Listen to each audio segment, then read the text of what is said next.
ஏன் பையன் சூர்யா அங்க கோயில்ல கையேந்தி பிச்சை எடுத்துக்கிட்டு இருக்கான்.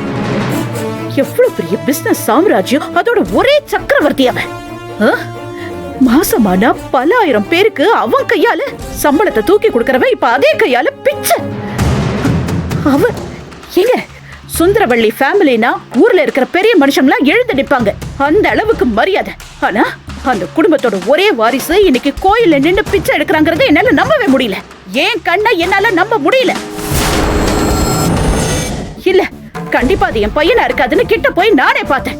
ஆனா பரதேசி கோலத்துல கையில ஒரு அலுமினிய தட்டை வச்சுக்கிட்டு அவ பிச்சை கேட்கும் போது அப்படியே எனக்கு தூக்கி வாரி போட்டுருச்சு, உடம்பெல்லாம் கூசுச்சு. என்ன என்ன நினைச்சிட்டு இருக்கான் அவன் மனசுல?